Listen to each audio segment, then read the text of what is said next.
Boa tarde. O tratamento da doença de Parkinson tem hoje novas abordagens. Enquanto se procura um medicamento que cure esta doença neurodegenerativa, a grande aposta passa pela reabilitação e fisioterapia intensivas. Vamos mostrar-lhe como no programa de hoje. Pode fazer as suas sugestões e comentários para a página do Facebook Conte Connosco RTP ou para o e-mail conteconnosco@rtp.pt. Vamos então mostrar-lhe um caso de sucesso em Torres Vedras. No Campus Neurológico Sénior, a reabilitação que é proposta aos doentes estimula movimento e cognição de forma inovadora. E uma, próxima, duas, uma, estou a fazer... Ausência de movimento, rigidez e tremor. Sintomas da doença de Parkinson, da qual Cassiano e Margarida sofrem. Olhando para eles, não se imagina que esta doença neurodegenerativa já se manifestou há alguns anos. Ambos são doentes de Parkinson, que já têm há mais de 7 anos, cada um deles, e no fundo o que se está a tentar fazer é conjugar, nós sabemos que eles têm alterações cognitivas associadas, nomeadamente a nível da atenção, e que acaba por influenciar as questões motoras no dia-a-dia. Tinha que fazer aquilo que está estudado, mas ainda não há cura, mas aprendi que o exercício foi o que fez com que eu chegasse à idade que cheguei, aos 65, sem Parkinson. Aquilo que a ciência nos tem ensinado é que cada vez mais há um conjunto de intervenções que não passam pelo uso dos medicamentos e que são eficazes. Intervenções na área da reabilitação, da fisioterapia, do exercício, hoje claramente são reconhecidas como relevantes. Sem cura e apesar dos medicamentos mais potentes e sofisticados, apesar da possibilidade de cirurgia para alguns doentes, a intensidade da fisioterapia, a sua frequência e complexidade são hoje apostas prioritárias. Qual o objeto, sim, que aparece mais vezes? Bem, assim, qual é o balão. Balão.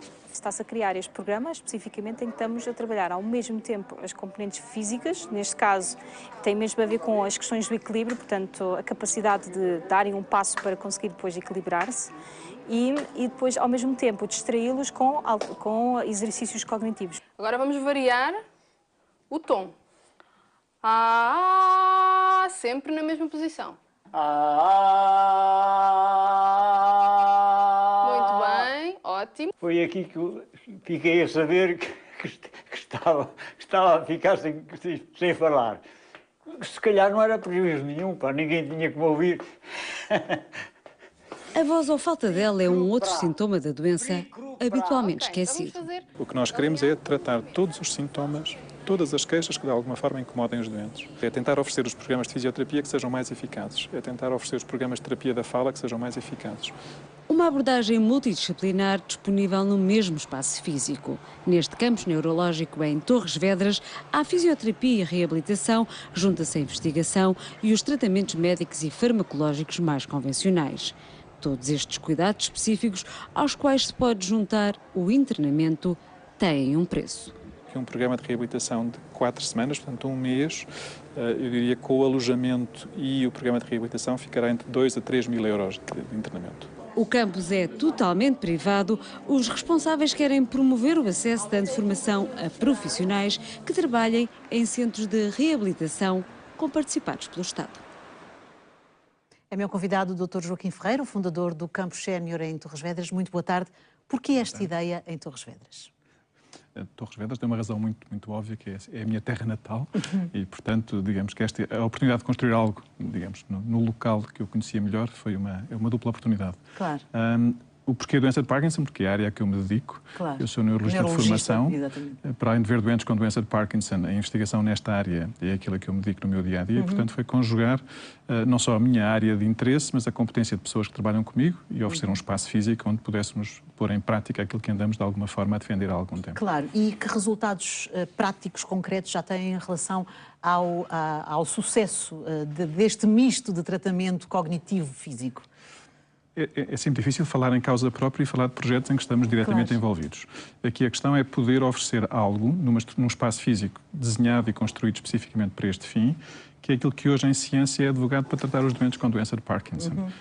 Digamos que hoje tratamos as doenças conjugando não só os melhores tratamentos farmacológicos, no fundo a medicação a que os doentes acedem nas farmácias, mas todo um conjunto de outras opções que nós sabemos que são eficazes, nem sempre é possível, no fundo, oferecermos esta pleiada de hipóteses aos nossos doentes. Claro. Portanto, aqui a questão é conseguirmos conciliar num espaço físico que, de alguma forma, coordenamos essa oferta, que, no fundo, que é aquilo que existe nos centros mais diferenciados na Europa que tratam estes doentes. Claro, vamos explicar às pessoas o que é a doença de Parkinson e como se manifesta, porque a maior parte das pessoas lá em casa está a perguntar. Então, mas como é que eu sei se eu ou alguém próximo de mim tem doença de Parkinson? A doença de Parkinson é uma doença neurológica que hoje toda a gente associa a algumas figuras públicas que reconheceram publicamente que tinha doença de Parkinson. Digamos que o último Papa publicamente tinha doença de Parkinson. Portanto, os sintomas que ele apresentava hoje são facilmente associados à doença.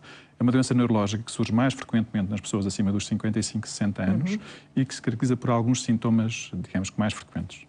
Aquilo que traz habitualmente as pessoas ao médico é o tremor. Exatamente. Ou seja, alguém que tem 55, 60 anos, que de repente começa com o tremor de um braço, que não existia anteriormente, ao qual se associam outro tipo de sintomas, como alguma lentidão de movimentos, o arrastar de uma perna, no fundo, alguma incoordenação ou algum desequilíbrio que não existia antes, pode ser uma doença de Parkinson. A doença de Parkinson é uma doença frequente.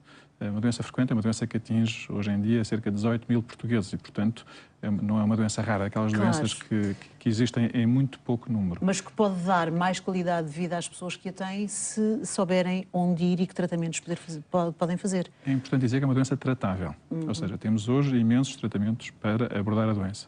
Tratamentos farmacológicos, portanto, medicação, e um conjunto de outras técnicas. Mas esses tratamentos permitem que a doença não evolua tão rapidamente, porque não se pode dizer, pergunto eu, que uma pessoa que tenha hoje doença de Parkinson e faça determinados tratamentos fique sem Parkinson.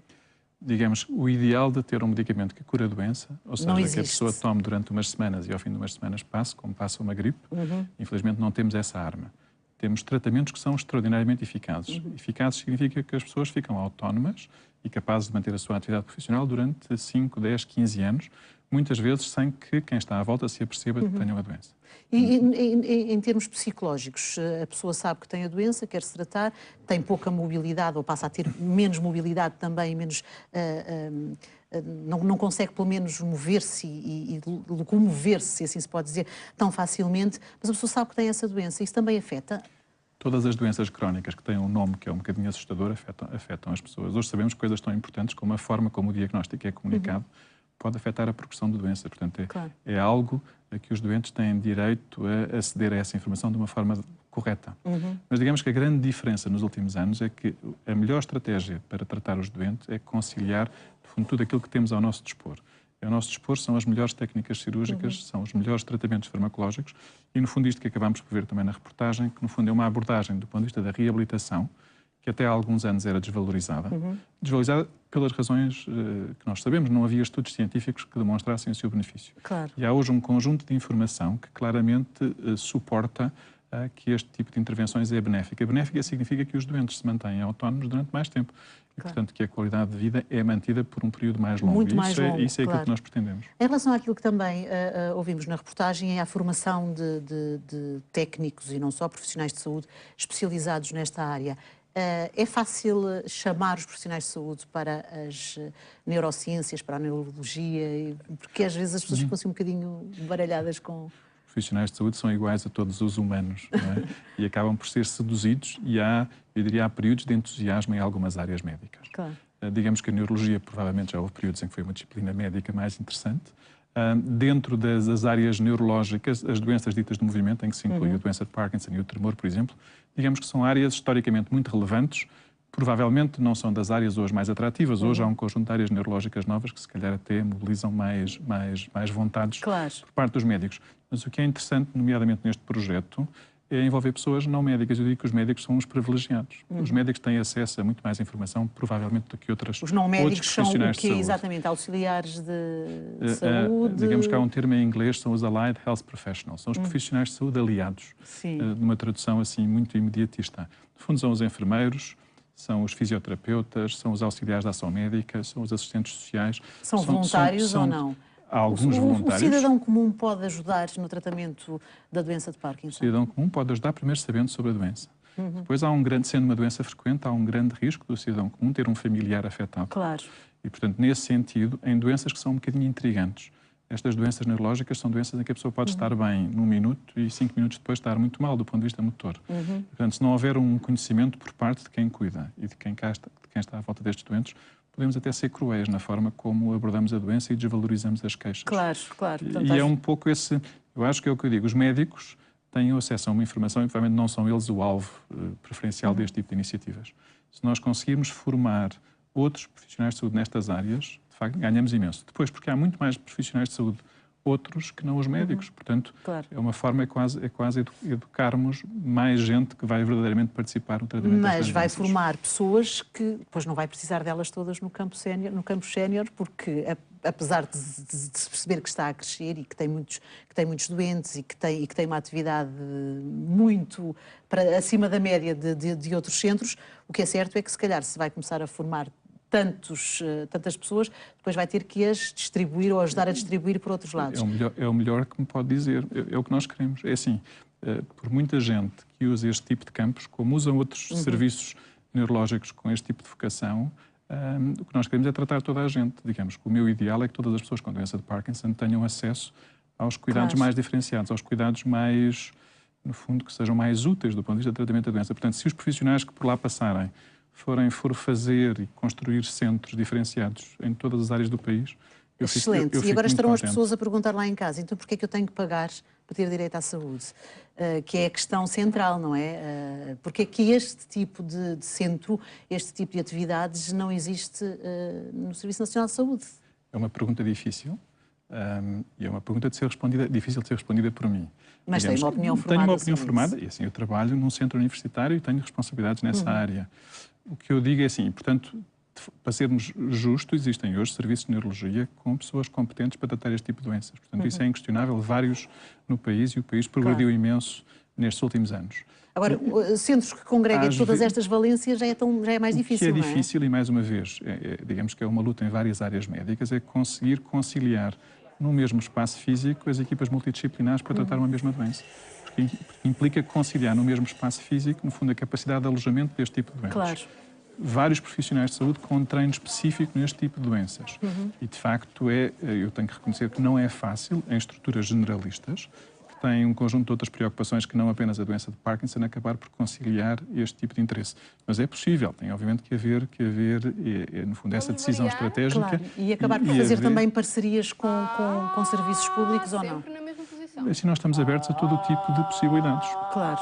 Mas é assim, se essa parceria passar pela formação de profissionais que depois vão para outro tipo de locais, fazer com qualidade aquilo que é suposto, digamos que eu acho que já é um bom sucesso desta colaboração. O Parkinson é tratado, diagnosticado e tratado também no seu centro. Porquê só o Parkinson e não abrir para outras doenças do foro também neurológico? Eu diria que a doença de Parkinson é a nossa doença de eleição e que tem a ver com os profissionais de saúde que lá trabalham. Digamos que a doença de Parkinson inclui-se num grupo de doenças chamadas doenças neurodegenerativas.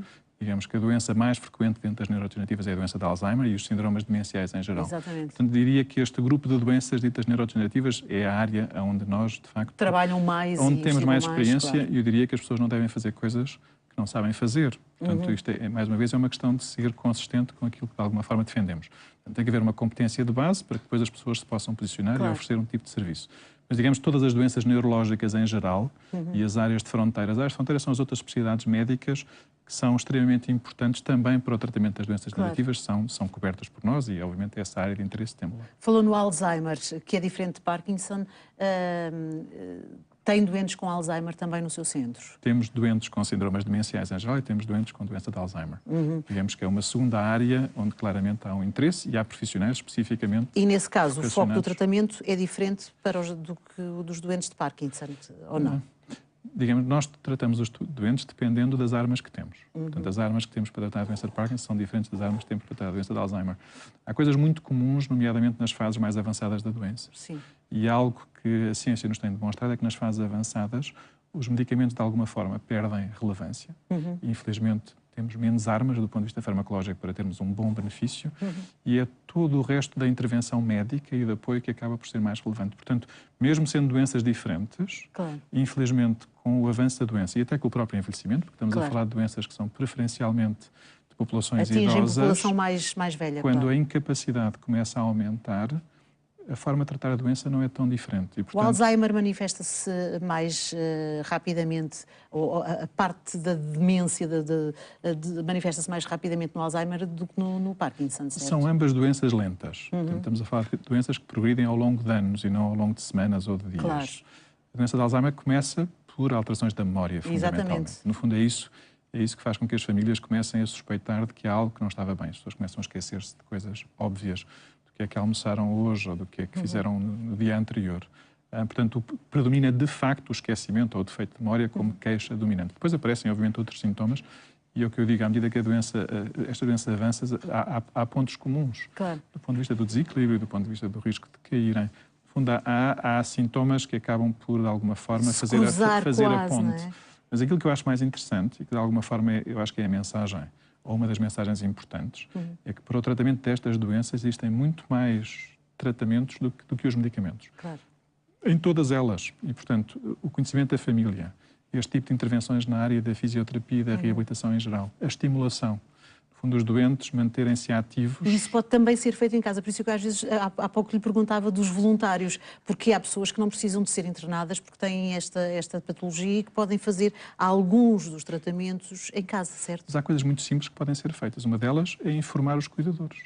Portanto, ter a disponibilidade e ter uma estrutura que permite que os cuidadores sejam formados e informados sobre a doença é algo que infelizmente não abunda, mas é fundamental. A regra geral, pela experiência que tem, não só agora do seu campo sénior, mas também da sua experiência profissional ao longo destes anos, os doentes e os familiares dos doentes, quer de Parkinson, quer de Alzheimer, recorrem ao médico logo no início, quando começam a perceber alguns sintomas, ou já numa fase algo adiantada da doença? Eu acho que cada vez mais há um conhecimento sobre estas doenças. Eu acho que hoje toda a gente que tenha uma dor no peito corre para o hospital a julgar e bem que possa ter um infarto. Hoje, eu acho que há uma noção clara de que alguém nestas idades, ou que tem um tremor que não tinha antes, ou que está esquecido, as pessoas recorrem ao médico. O que acontece é que nem sempre esses sintomas são valorizados logo no início. Claro. E provavelmente é muito difícil mudar este tipo de comportamento. Ou seja, é sempre mais fácil nós reconhecermos que já havia um problema há um ano, quando de facto as coisas tomam proporções maiores do que no momento. Muitas vezes as famílias até se culpabilizam se não deviam ter vindo mais cedo. Eu digo que pelas razões erradas não tem que se culpabilizar. Nós vamos geralmente ao médico, ao chamado médico de clínica geral, ao internista, não é? E só depois é que somos encaminhados para um especialista. Em Portugal, os internistas têm todas as ferramentas e as bases todas para perceber se aquele doente tem que ser encaminhado para um especialista do foro neurológico, certo? Tem. Eu diria, o diagnóstico destas doenças é um diagnóstico que nós chamamos clínico. O que é isto, um diagnóstico clínico? É um diagnóstico que depende apenas das queixas e daquilo que os médicos observam. Portanto, não é preciso fazer nenhum exame muito sofisticado ou algo muito complexo para, pelo menos, considerar essa hipótese. E isso pode e deve ser feito pelos médicos de medicina geral e familiar, que os devem referenciar. Portanto, claramente, eu acho que há hoje um conhecimento difundido. Às vezes o sistema não é, digamos, ágil. E há assimetrias do ponto de vista do país. Claro. Na facilidade de acesso dos doentes para as consultas de especialidade onde estas doenças são seguidas. Isso aí é um facto. Mas eu diria que há uma formação global e essa referência deve ser feita, com certeza. Só mesmo para terminarmos, que o nosso tempo está quase a acabar, acha que daqui a uns anos Portugal tem condições para poder vir a ter mais do que este centro, mais centros que não sejam só privados, que tratem destas doenças? Eu acho que Portugal tem condições. Primeiro, Portugal tem centros de excelência do ponto de vista do tratamento destas doenças, tem clínicos competentes. Depois tem condições excepcionais para fazer investigação nesta área. Existem centros de investigação notáveis em ambos os domínios. E depois tem que ter, porque o número de doentes com este tipo de patologias vai aumentar nos próximos anos só pela alteração da demografia. Portanto, nós vamos ter mais pessoas com mais de 60 anos, vamos ter mais pessoas com mais de 70 anos. Cada vez mais, exatamente. E, portanto, o país, as estruturas que tomam decisões têm claramente que organizar centros de referência para, no fundo, melhor tratar e abordar estes doentes em todas as fases da sua evolução, seja nas fases iniciais, seja nas fases mais avançadas. Portanto, tem que ter, eu diria que não é sequer uma opção. Vêm doentes estrangeiros ao seu centro ou ainda é cedo para pensar nisso? Não temos doentes estrangeiros. No fundo, as fronteiras do país só existem por razões geográficas. Digamos que os projetos em que nós participamos acabam até por ter mais, no fundo, por serem mais fáceis de fazer em rede europeia e mundial do que em rede nacional. Portanto, temos doentes que vêm da Inglaterra, da Suécia, de França, da Suíça, que vêm para programas específicos de tratamento das suas doenças, preferencialmente nas áreas em que nós próprios temos visibilidade, neste caso a doença de Parkinson, mas, portanto, é algo que neste momento já está a suceder com grande frequência. Muito obrigada pelos seus esclarecimentos, parabéns Obrigado. pelo projeto, boa tarde, obrigada por ter estado